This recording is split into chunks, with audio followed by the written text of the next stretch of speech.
This episode, I'm joined by Alex Tsakiris, who is the host of Skeptico podcast and the author of Why Science is Wrong About Almost Everything. In this Swapcast, Alex interviews me about consciousness, scientism, modernity, spirituality, and more. I'd like to thank all my paid patrons and subscribers for making this work possible. And if you would like to support Hermitix or become part of the community, please find links in the description below. Enjoy. Welcome to Skeptico, where we explore controversial science and spirituality with leading researchers, thinkers, and their critics. I'm your host, Alex Tsakiris, and today we welcome James Ellis. Was it okay to out you, James? Because you've been flying under the radar for a while. Yeah, so I've been under the name Meta Nomad for since 2017. I've been blogging and writing under that name. Just because I believe, I remember just about remember the old days of the internet where forums were full of anonymous people with cool sounding names, and I really miss that, and anonymity. So that was one reason, and also just so you don't get the two things crossed. And then I started doing things like courses where I thought, I think just for legitimization, I need to do the whole real life thing, real life name. So, yeah, James Ellis is fine, is the short answer to that. Well, great. I mean, like we were just chatting about just a second ago, there's so many jumping off points for folks like you and I have kind of really are open to thinking kind of in these parallel and non-parallel kind of ways. What is reality? What is anonymity anymore? And what is identity? All that kind of stuff. But, we should just jump right into this and let people know that we're kind of doing a swapcast here, but I'm primarily interviewing you for Skeptico, and then this may go on your excellent feed, the Hermitix podcast, which let me pull it up here for people because we were just chatting about it a minute ago, if anyone's watching on YouTube. Really some great stuff here, a lot of very, very insightful, deep, philosophical level 3, as I like to call them, kind of conversations. What's level 3? Okay. Level 3. First, what's level 1? What's level 1 is science.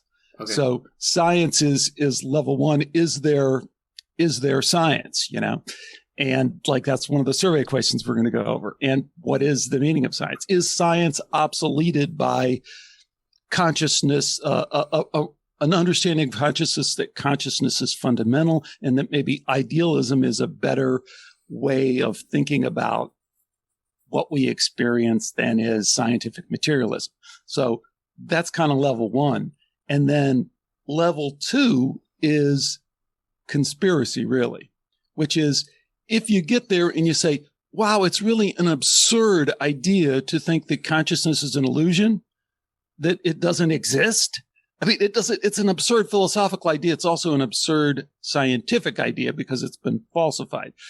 The idea that you're an epiphenomenon of the brain really doesn't hold up. So that's level 2 is kind of the controversy of conspiracy that comes in when we think. And then level 3 is shit, man. So now that we're there, once we get past those two, let's chat, but if you can't come to grips with those two, then to me, you can't begin to have the level 3 conversation. How does that hit you? That works. I mean, I would say, though, that you need to introduce a level 0.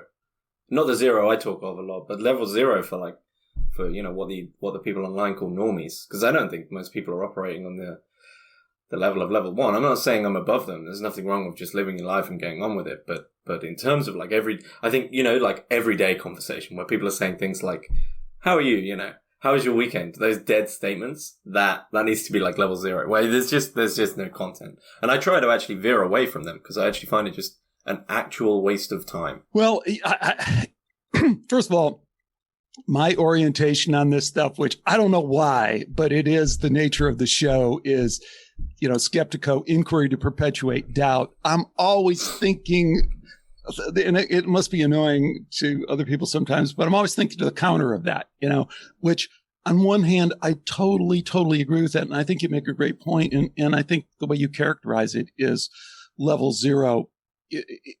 obviously, yeah, the normies, and that is such a pejorative term, but we get it. We all get it immediately. But at the same time, there's something fundamental about where we get at the end in level 3 that is almost circular and brings us back to level 0. Because it's like, really, what the fuck are we going to talk about?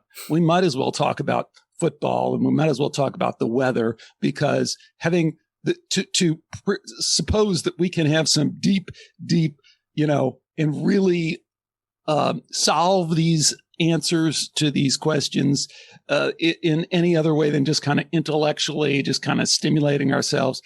I don't know. Maybe it is back to there's a certain basic human connection at level 0 as well that I think we got to acknowledge, that it's just like, hey, I'm a human being, you're a human being. What the fuck? Let's talk about the weather and whether it's going to rain today. You know what I mean? What do you think about that? Yeah, I'd agree. But if someone started talking to me about the weather, I probably would try shy away from it. I think that's a question of method, though, right? So, like, anything can be super, super interesting to talk about, but it's a question of how you approach the subject. In the way, just saying, oh, bad weather we're having today. Yeah, it is. It's like, those are the kind of conversations I actually really struggle to do because I don't really see the point in them at all. But if someone was saying, like, if we actually began a discussion about, someone came up to me and said, do you believe the astrological movements, make it rain or whatever? I've never really looked into that. But if they said that, I'd be like on board straight away. So I get what you're saying, that you can actually come back around, and it's in terms of everyday reality. There's a certain intuition there which makes things super interesting. But then this is like, and I know I'm already bringing him in. You said we were going to mention him, but John Michael Greer, his whole sort of approachable conception of occultism, where he sort of says, like, once you sort of begin to understand the way these things are working, the way you intuit the world, things begin to appear to you which you are taught to say are rubbish, right? So it's like, those weird feelings you get at the time, or the idea that in a certain room you shouldn't go in there, or a certain forest there's something strange, or you're in a place and you think something happened here way back in time that was really awful, or something along those lines. And that intuition, you just get taught to suppress it, because it's not, already jumping into the science thing, it's not scientific, it's not logical. But that level 3 to level 0 connection is, you can utilize level 3 to begin to sort of, what I'd say is enchant the world again. There's a lot to probably break down a little bit there. And I love jumping into the middle of this stuff, because if we lose people, great. You shouldn't have been here anyway. But if you stuck around this long, then maybe it is worthwhile to go back and kind of just tell people where you're coming from in general. And I think this idea of that you talk about so much with it's accelerationism and then zero accelerationism. I think capitalism. I think you're going to have an idea that, certainly is. I got to say, when I first heard you talking about capitalism, I'm like, what the fuck is he talking about? Mm-hmm. I mean, as compared versus what? Versus, compared to what? There is nothing else other than free people doing what they want to kind of survive. Anything else to me seems absurd. But man, we could talk for an hour on that. So go ahead. So I should have sort of done a full intro. So for those who don't know me, I run a host Hermitix podcast, which is a podcast of philosophy and fringe subjects, occultism, parapsychology, weird stuff. I think anyone who's into that stuff sort of knows the kind of topics that'll be on there. I mean, I target it primarily from a continental philosophy angle, because that's what my education background's in. My master's is in continental philosophy.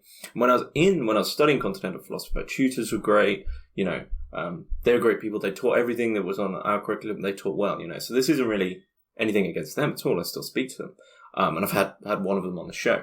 But in terms of the way academia confronts philosophy in those terms, it's very disheartening, because there's a lot going on behind the scenes, which is sort of ignored because we just, it's almost like we don't have time to get into this conversation. We don't want to go there, right? And I think there's a huge history of philosophy in general, not specifically continental, but I think more continental, because those philosophers are more open to it.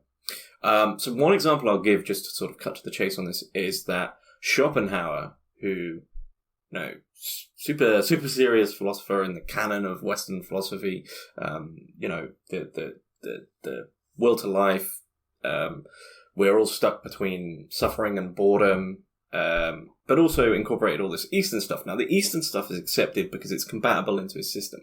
But not many people know that actually he said at one point that if any of this is worth anything, it's because telepathy might be existing, right? Might exist.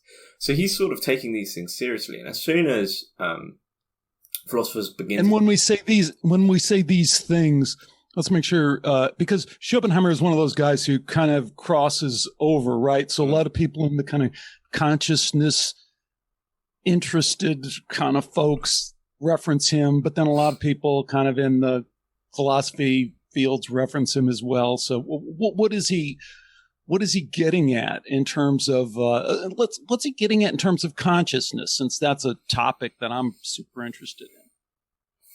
In terms of consciousness, what I'd say is that for Schopenhauer, I mean, I view everything, and I mean everything, through the lens of Kant, Immanuel Kant. Now, it's very difficult to get across Kant's philosophy in less than an hour, but I'll try just get off the super important bit, which is the difference between the phenomenal and the noumenal, or what we would understand as representation. So in terms of our senses, our perception, for Kant as a human, the way in which the world is presented to us is a representation. So when you look at something, you're not looking at the real because it had to be processed by your brain. So it's represented to you. So Kant's point is that via our senses, at no point are we dealing with reality. Now, this is sort of reworded by many, many people after Kant. And there's plenty of spiritualists who have come to the same conclusion after Kant. I just generally always think, actually, I really do think Kant was the first. He was definitely the first to do this rigorously in the Critique of Pure Reason, which is an extremely tough book. But if you just accept that premise, and we move to Schopenhauer, he then incorporates the veil of Maya, which is this Eastern concept, which I believe comes from the Upanishads, I believe. I'm not super Schopenhauerian expert, but the veil of Maya is something that, as I understand it, can be stripped back. So I think the point for Schopenhauer is he readily admits that we can never actually truly attend to the real, because any time that, as a human, even if we're on some amazing drug trip or we think we've broken through, to the other side, whatever that means, we are always in that Kantian doubt that because we are processing it, we can just never be sure it's the real. However, I think for Schopenhauer, there's definitely a possibility of communication from that other side. So he's saying that none of this really is important at all unless telepathy is like this possibility. And I think what he really means by that is, unless there is a possibility of communication between the absolute real and us, unless we can somehow actually begin to work out what is on this other side, this objective, then what's the point? I think that's excellent. Excellent. One of the problems I guess I struggle with in terms of philosophy, the way that it's currently practiced, a lot of the people that I've listened to on your show, is they seem to be swamped by scientism.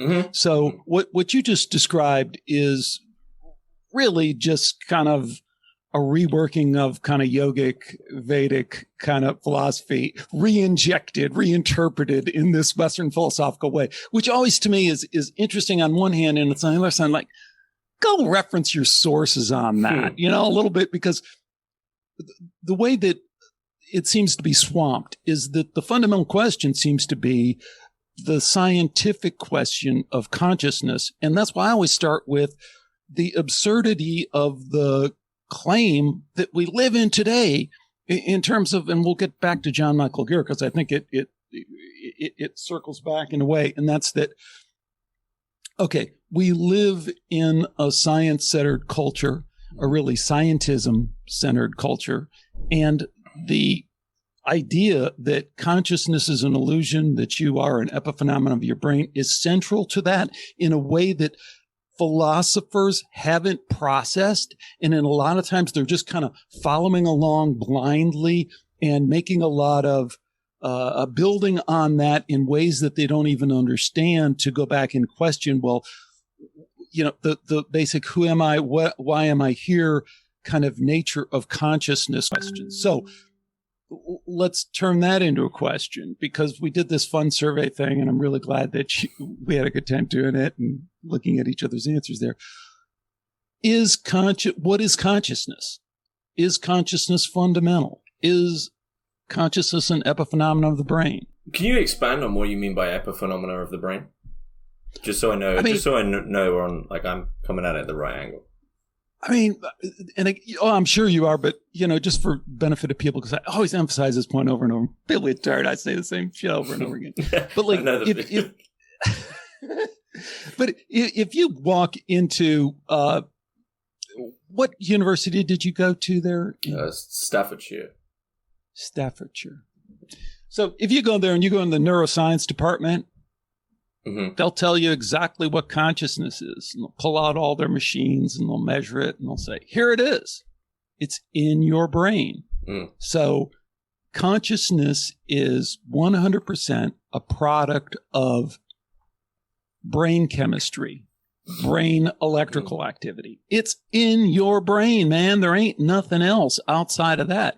And the thing that I don't think people fully grok is the extent, and because what people will say when you confront them with that, they go, well, there's a lot of scientists that aren't that, locked into that. It's like, no, not really. I mean, that is the dogma. That is the doctrine. If you're outside of that, then you're really playing a different game, because at the end of the day, that is the understanding of what consciousness is. Mm. Consciousness is something that, if you want to get a little bit fancy, it's an emergent property of the brain, but it's still brain-based. So what do you think about, is that your understanding of what that means? I would argue that isn't an understanding at all. And this is the problem of science and scientism for me. I mean, I'd just like to take a minute to just dwell on the scientism thing, and that idea that it's this, like, almost Leviathan of culture. It's our new god, right? It's the thing that we go to make sure that everything we're doing is right. In terms of continental philosophy, one of the reasons I actually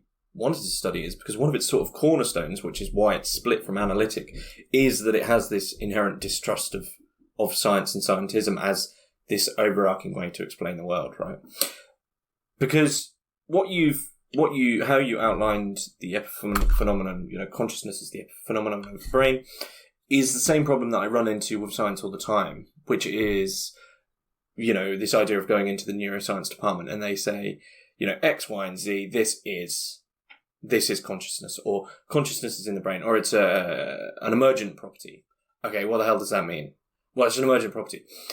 Or they'll say, X amount of atoms does this, blah, blah, blah, blah, blah. It's okay, that's fine, but what the hell does it mean, right? So what my point is with that is, it's very easy for them to describe anything, or explain anything within this recursive language. So it's like, why does a cancer cell do what it does? Okay, well, cancer cell is already your own terminology. It does it because of this certain mixture of chemicals, which is also their same terminology. And the way that they'll justify that doing that is still, and you're always within this circle of them explaining things. And there's no originary point where you can go, there's the objective truth. It's sort of a language game for them, it seems to me. And I don't want to bring everything down to language, but what I would say is, like, I'd give the example of Heidegger, Martin Heidegger, continental philosopher, wrote Being and Time. I'll try not to make this too complicated. But he takes on Descartes, René Descartes, his cogito, one of probably the most famous saying in philosophy, arguably, I think, therefore I am. Now, this is taught in high schools as this, like, this saying, which you just say it and it's like, I think, therefore I am, right? This is sort of the same thing we're talking about with consciousness. So you say, I think, therefore I am, and everyone goes, oh, wow, yeah, like that means anything. Heidegger sort of steps back and he says, well, hang on, what the hell is am? What the hell is being, right? It's just meaningless. I think, therefore I am. Okay, well, you've outlined, massive things there which you haven't taken on. What the hell is I? What is it to think? And what is am? What is it to be? And you haven't actually addressed any of them. And Heidegger then goes back and addresses being, and I think he does does a good job. He begins. So I would completely disagree with the scientist argument. What I'd say is I'd go back to Kant again in that the only thing we can assess reality from is what we are given, what works, which is this representation. We may very well be stuck in something which isn't real, but you can't just then go, you can't do the scientist thing and just say, this is consciousness, like we have it. I don't really think, that, I just think that's a bit of a lie. You have to begin from, I don't think Kant's proposition has been, you can't disprove the proposition. It's like, how can you prove that this is reality if we have to process it first? So you have to begin from that. So I fundamentally agree with you, right? Mm. So, but the part that I think, is tricky there is that in a way, Kant is introducing the miracle that we're trying to avoid in the first place. So it's almost like,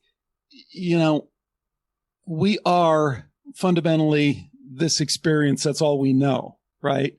And even when we get into that's why I think the AI stuff and the simulation hypothesis stuff is so interesting. And my go-to guy on that is Eckhart Tolle, the modern kind of spiritual teacher, where he goes, okay. And someone pushed him on the simulation theory. And he goes, okay, so let's say we are living in a simulation.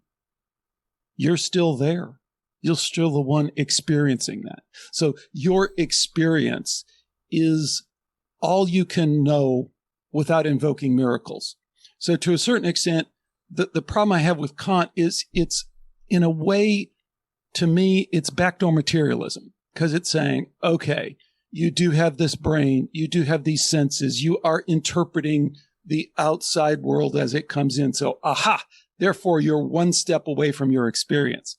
It's like, well, you're assuming now all this kind of stuff that we want to strip away and say we don't want to assume. So if we start with just we are here, we are aware, we are conscious, it seems to me that has to be the starting point, not that we are interpreting being here. Do you get what I mean? Yeah, no. I get what you mean. But I would say that you can't ignore that proposition of the fact that your reality is, because our understanding is that we do sense it. The way that we apprehend, as Kant would say, the world: vision, sight, hearing, touch. These things are things which have to be processed. So this is an argument that you can't deny. Now, with the idea of the materialism, that's a super, super interesting idea, because Kant has been sort of reformulated by some people to be this sort of radical materialist, in the sense that we exist within a materialism of our own sort of cell, that we're just sort of stuck in this prison of materialism. And the way out of that is to do with time, in the sense that linear chronic time, it just isn't real, but it still has to be in time. Everything is in time. So we have this linear time which is false, but it's still in time, which implies that in some way, pure time is getting to us. Now, that sounds very, very complicated, but I think... Well, it's not just complicated, but it's kind of self-contradictory, right? I mean, it's like... Yeah, having like two times it's really difficult to think about. Yeah. So what do you make of, the go-to where we always wind up on this show a lot of times in turning with people who are kind of this science bent, because the first book that I wrote, Why Science is Wrong About Almost Everything, was really about consciousness and centering around the experiments that have been done. Like, what do you make of the quantum physics, early 1900s, double slit experiment, Schrodinger's cat? That's usually our go-to in terms of pointing to a way that kind of, in a more direct way, gets at falsifying the kind of stuff you're talking about. These are super, super interesting experiments, but the people who are doing them aren't using them correctly. And what I mean by that is, I'm just going to stay on the Kant line because we're there and it's easy to use. The way in which we do interpret the world, we are then a subject, right? So we have a subjectivity. The world is a subjective relation to us. The interesting thing about these experiments, these quantum experiments, the double slit experiment, and one recently, which Eric Wargo mentioned, and he didn't seem to see what I was trying to get at. He mentioned a quantum computer, which supposedly produces an effect which affects its cause. So it's retrocausal. So it's affecting something that's beginning, right? And I said to him, I posed this question is, what is the subjectivity of that computer? And in what sense, if we were to go into the mind of that computer, in what way is it actually being presented reality? Because it's clear to us that it isn't beholden to linear time, because it can play around with time. And he sort of said, "Oh, I don't." He is assessing it in a completely different way, which is completely fine. So I was then thinking, well, hang on, we've got this computer which is now sort of completely out of joint in time, because it can play around with what we understand as the future and the past. And that then I think is the easier way to begin to think about time and consciousness, is that our consciousness, the way that we experience reality, if that's how one could define being conscious, is completely trapped within the progressive forward mode of time. If we were to do anything else, it just wouldn't make any sense. Our consciousness is completely just clutching to that idea of the future and the past and the present. And so then I think any serious question of consciousness needs to begin to, especially when you see things about like this quantum computer, is, well, what is, what a very simple question would be is, why is it that our consciousness processes time the way we do? And the answer to that is very difficult, and it's very bleak, because I personally, the philosopher that I'm about to release a book on in probably less than 2 weeks, Nick Land, calls it the human security system. It's a system of security for us, because it gives us, as almost a resource for something larger than us, it gives us this progression. But the past and the present and the future only make sense in linear time, which isn't real. So they just do not exist in that way. That's not how time works. And as soon as, now we are beginning to play around with things, Wargo's great, because you've got these things like precognitive dreams, which are basically this documented proof that time doesn't work how we think it is. And this quantum computer who's playing around with, the past and the future and putting them, mixing them up. It's like, well, okay, we just need to, and the double slit experiment, we just need to accept time does not work how we think it works. And all it is if we were to say that humans are, let's call linear time just linear, and humans are humans interpret time linearly. That is it. Other things might not. We can't prove it any other way, because we're stuck in linear time.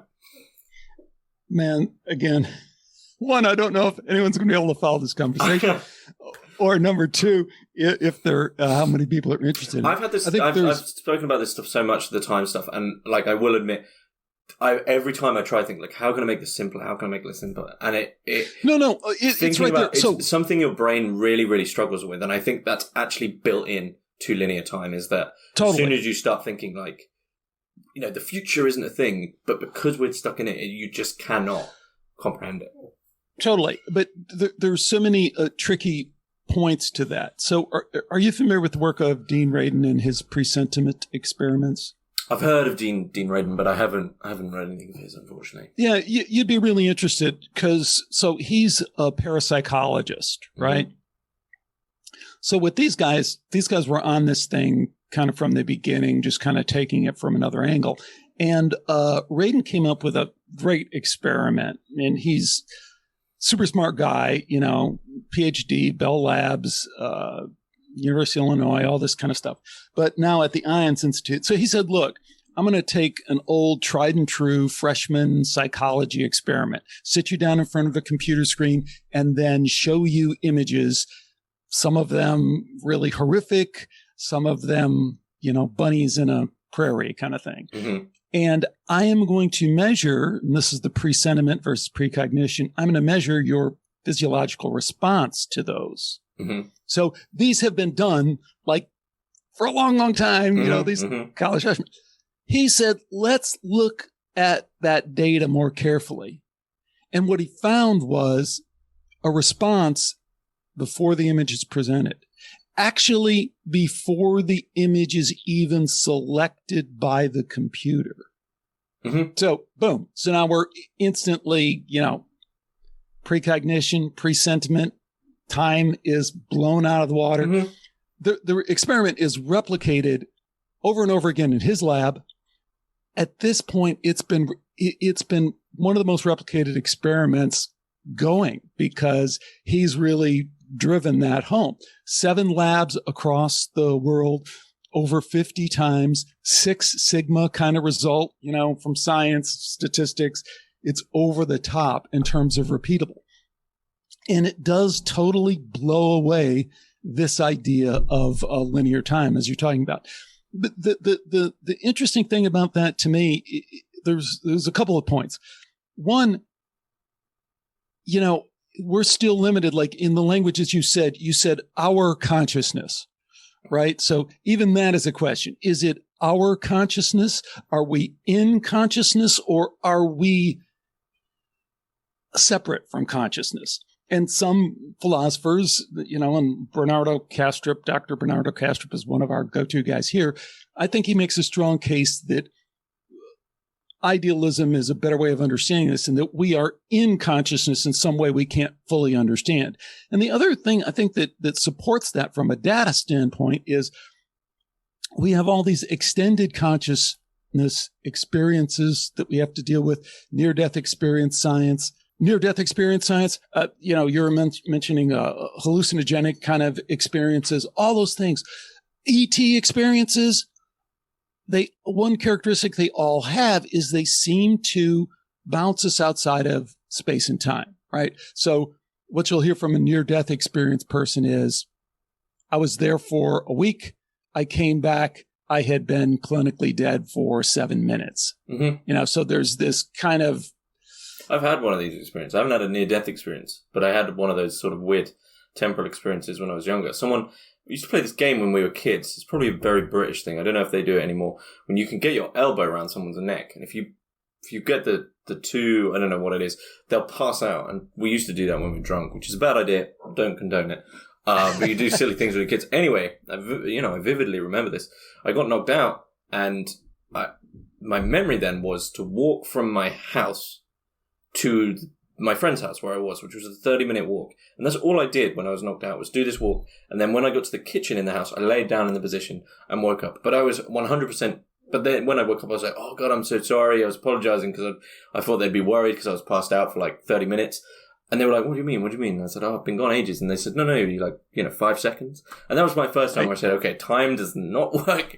Time does not work how you think it works. And as you said, we don't really know what to do with that. No. And I guess... that's the question. Where was I? What is it? And I think this is what a lot of people who are... When I had... it's really bad. I forgot his name. But we were talking about DMT, and he's sort of saying that this is on a practical level, one of the best things to do is find a way to prolong and stabilize the time in these areas, because they're normally so fleeting and chaotic. You can only just sort of grasp onto them and then you're drawn back. So if you can sort of prolong it.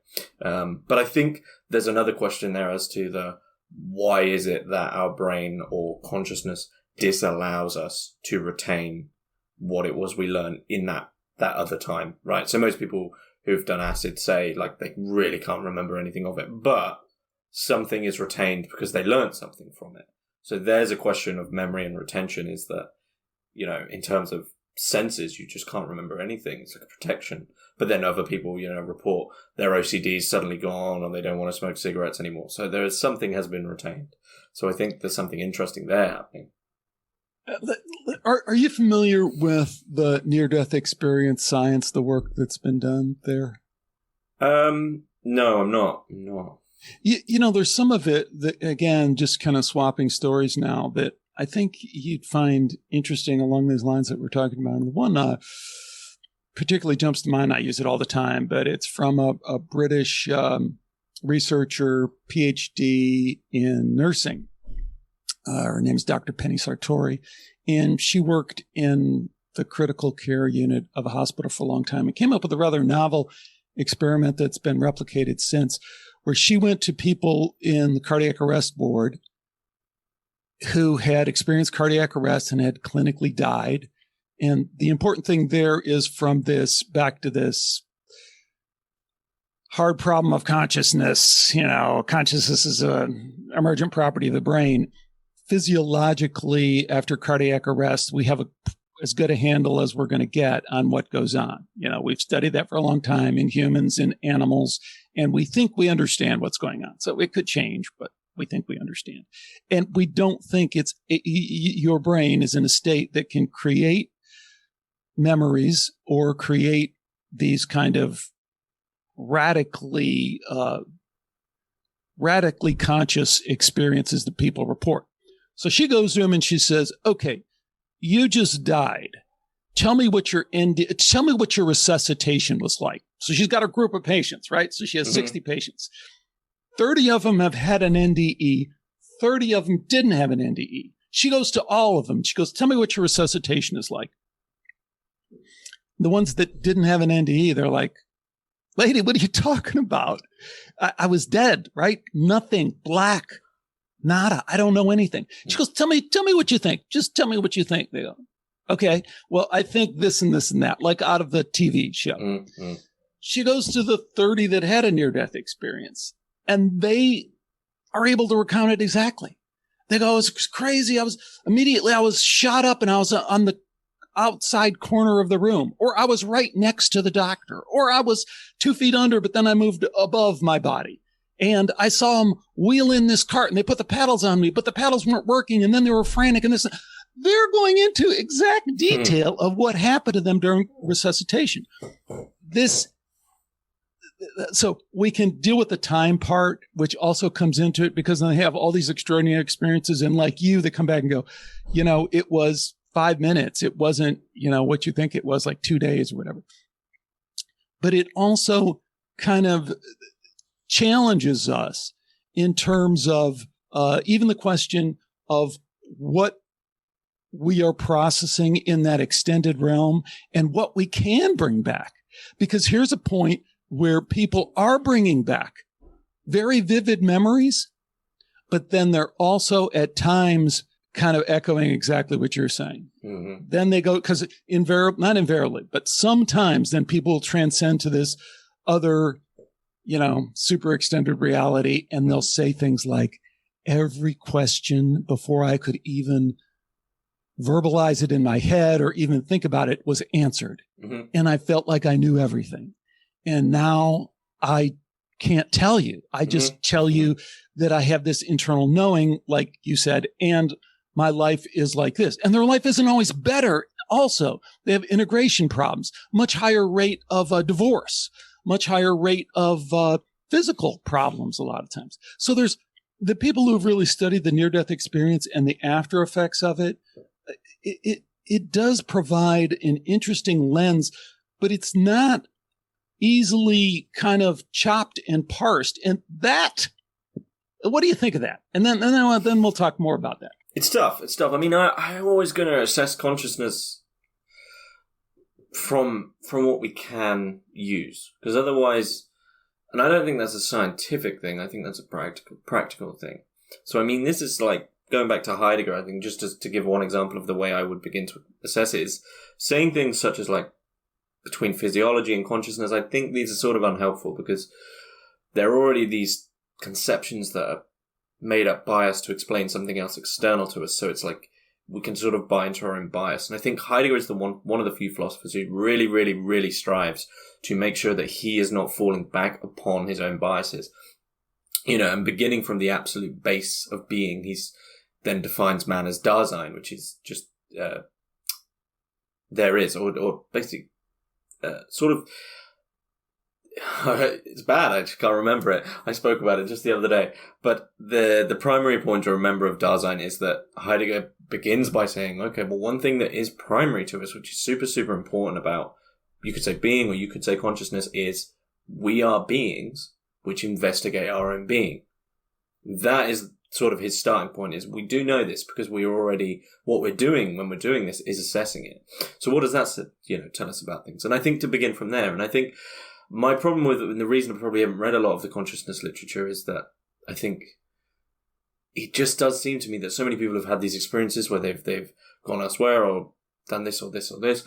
They're just so different. The only one I've heard of is that monks who meditate, almost all of them end up believing in reincarnation.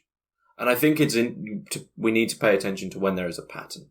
I think that would be the important thing, is to try sort of... Okay, here's the big problem, I think that our scientific language is incompatible with where we go. And in an episode of Hans Göring, he said, the absolute can't be known. And I would always take the pessimistic view. Some could say it's pessimistic, or, individuals who have these experiences, they get the knowledge, they get it. They did the bridge. It's a subjective intuition to them. I don't think there's a way where that communication is going to be universally bridged for us. I just don't think that's a thing. I know that's sort of a cop-out answer and a bit depressing, but that's where I sort of stand on it, is that it's, that's not going to happen. I don't think we're ever going to be able to sort of logically explain what's going on over there, because we don't have that compatibility innate in our minds to be able to do that. See, therein lies the problem with, I think, philosophy to a certain extent. Okay. No, really. I mean, I know I'm maybe poking the bear there a little bit, but it's like, ultimately, we do have a need for some grounding. Most of us have a need for some grounding in something that is like science, some kind of organized, systematic, empirical way of measuring and figuring out what those measurements mean.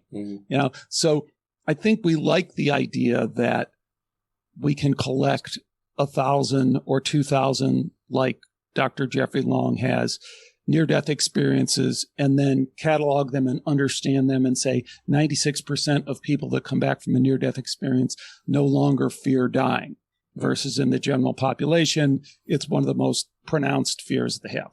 Or 76% of people see deceased relatives, So we want to measure almost by our nature, and that draws us to science.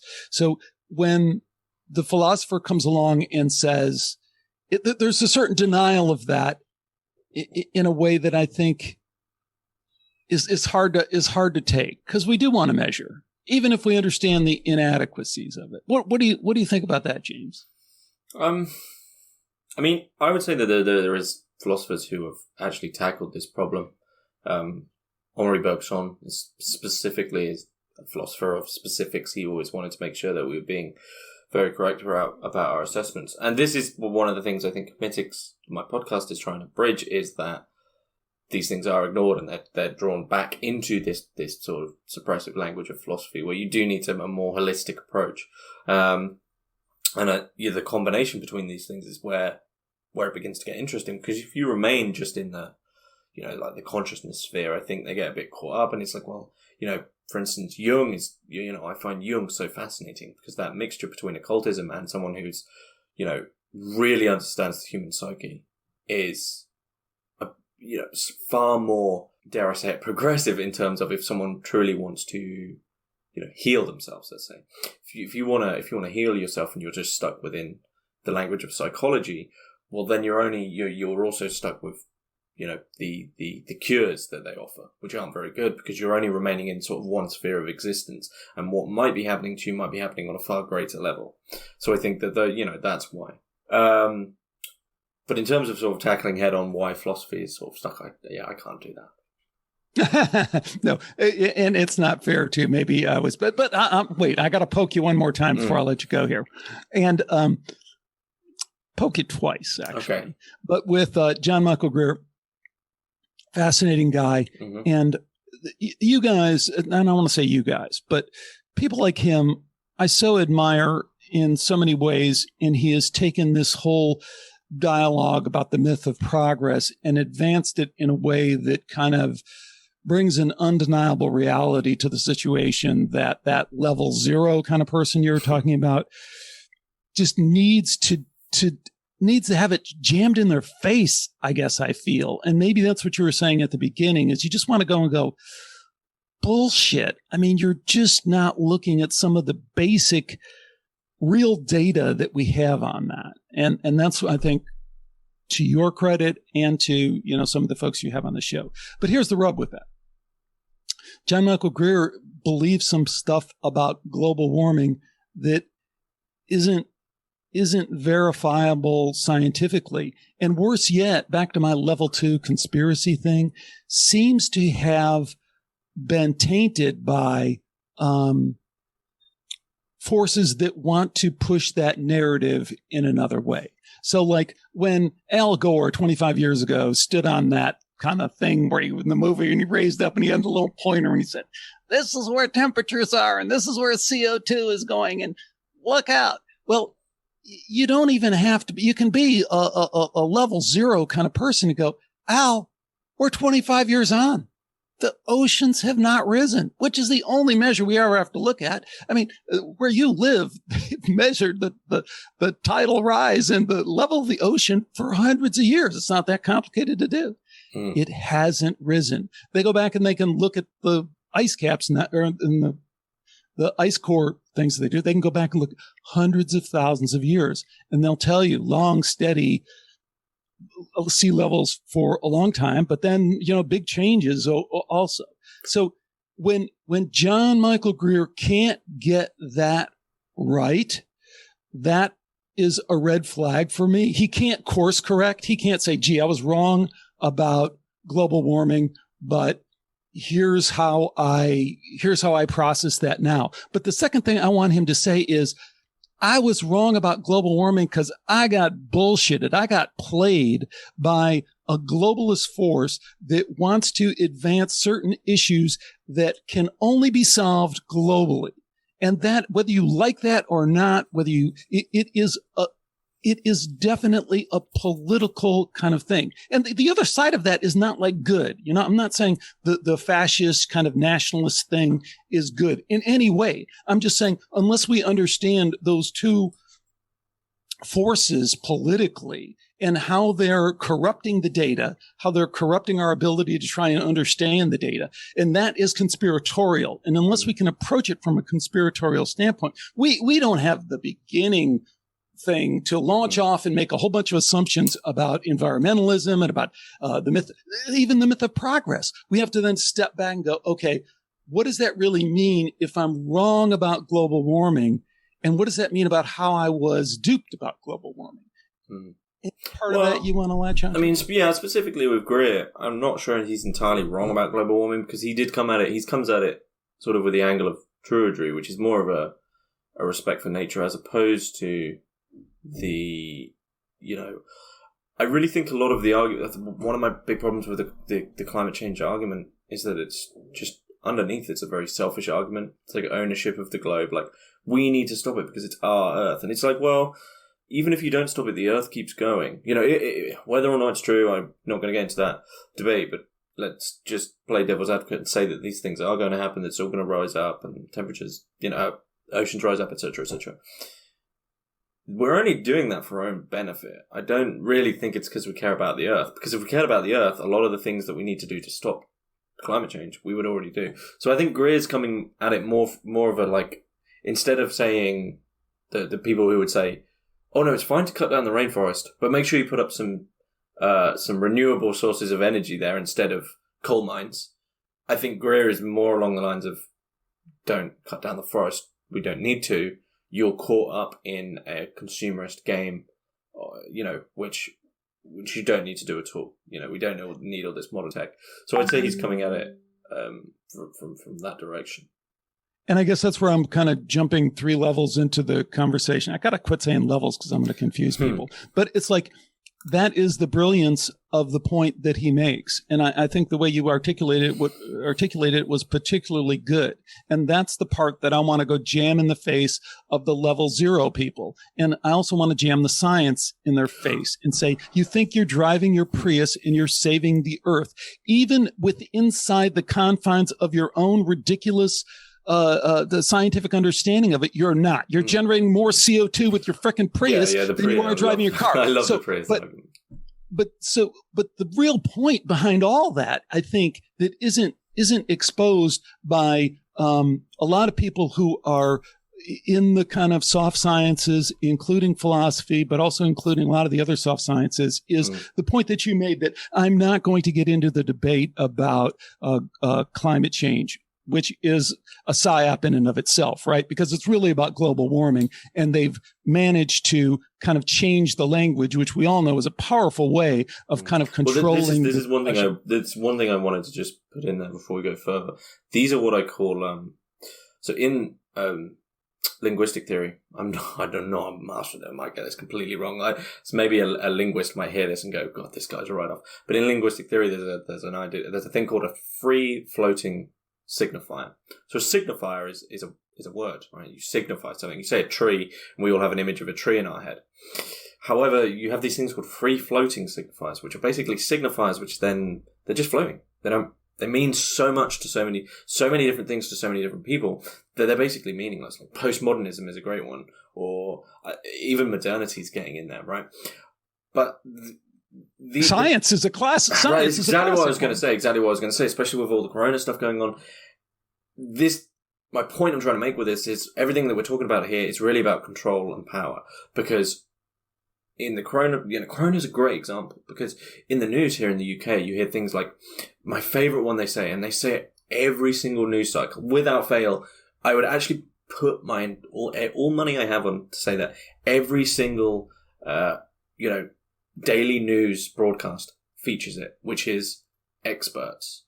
The experts agree. Right, whoa. Back up 10 steps. Which experts? Why are they experts? Why do we need these experts? And they're talking about like coronavirus spreading. Whatever you think about coronavirus, the statement, the experts have said this, is absolutely meaningless. Same with the scientists agree or science says, right? It's absolutely meaningless. And these are basically now, like, this is just power language because people just offload their personal responsibility and individual responsibility onto these words, and they understand them as things which will keep them safe. They're sort of, the Ernest Becker argument of civilization is there just to lead us away from the fact that we're going to die. These are also just words to lead us away from the fact that we are still responsible for our own well-being and no amount, which is why I think people are actually becoming quite ill, is because they're constantly caught up in the paradox of they inherited this idea that the scientists are right, but they're consistently wrong. Same with experts. So you just sort of caught in this absolute hypocrisy. But as Deleuze and Guattari say, God, I forgot my favorite quote. Nothing ever died of contradictions, right? It just keeps going. This sort of absurd madness just keeps going. Nothing dies of contradictions. But what do you end up with? This strange, oppressive mutation where you just go, scientists said it. Wait, so that means we have to do it? Yep. Well, I think we're running out of time. You have a time limit? I've got about 10 more minutes. Okay. Well, then let's move towards. Then I will throw out the question. Okay. Because in a way, what we're both trying to do here, and there's so many points that you just made that I could go, but how do we find terra firma? How do we find the ground that we stand on from where we can at least approach some of these topics? Like when you threw out the fear of death thing, in a way, I almost feel like you brushed over that too quickly. Is because it is fundamentally maybe the only thing, that is really at play here. I agree. And so we can't go to the next thing and say, and, this is another, no, it's like that's internally, that's what it's all about. That's what from the Eastern perspective, that's how we've built all these samskaras that constitute our definition of who we are. This is the huge problem of the modern day, is that the only reason things can mean anything is if they're put in a finite framework, which is eventually going to end. What does your family mean if you know that one day you're going to die? Which then makes you think, right, so I need to, build up something for them. And I need to teach these lessons and keep that going and build a great family. Or, what does this project mean if one day I'm not going to be here or the project would end? The problem is, it's a schizophrenic problem because the schizophrenic doesn't adhere to any structure like this. So the schizophrenic goes beyond death because it doesn't have anything that's going to die.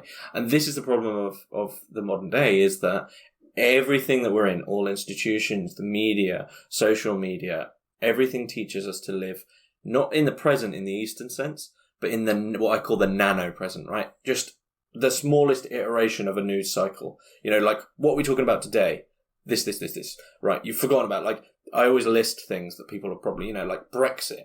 We were on about Brexit for years, I mean, it's gone. Or Black Lives Matter before Corona, or, you know, Corona, and now it's the election. And it's like all these things are just forgotten in an instant. And this really removes the position of purpose and meaning for man, because you don't end up, you completely forget that you exist on a finite timescale. You need to remember that. I think it's important, super, super important to remember that. But modernity hates death and suffering. It sees them as bugs, not features, right, of reality. It wants to get rid of them. Don't disagree with you on that. I just wonder if the problem is more fundamental. Getting back to the kind of nature of consciousness question, you know, one of the spiritual questions, two of the spiritual kind of little quips that I like is, one, you know, the spiritual path is easy for one with no preferences. And the related one to that is, you know, who am I and who have I become? So we are all making these assessments about what we like, what we don't like, who we are. And that has created this image of who we are. So I almost feel like when we say, you know, modernity, I get it. We all understand it. We all understand the oppressive force, but it's really just a substitute for the experience that particularly I'm drawn to kind of some of the Eastern philosophies have kind of pointed out all along. It's like, no, man, it's not really modernity. You just created this shit. You've created this shit by being so attached to, one, the thoughts that you've created, but two, the experiences that you've had that you misinterpreted, right? Because, you know, it's the classic, you see the stick on the ground on your walk and you think it's a snake, and then you recoil because you thought there was a snake on the ground.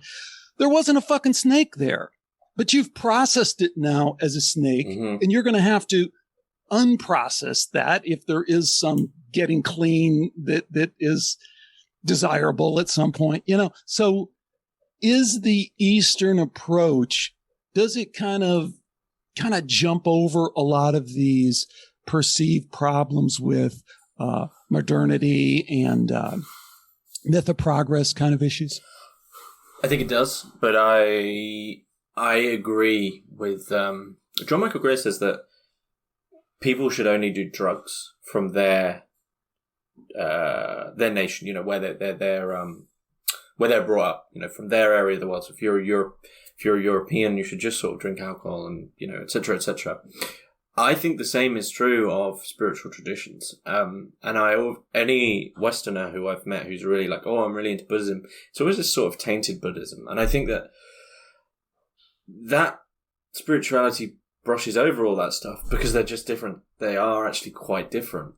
In a good way. But I think when Westerners take that on, they usually bastardize it and find a way to have this, you know, this still Western, like, oh, I'm a Buddhist, but you're still within modernity, and it just turns into this strange thing.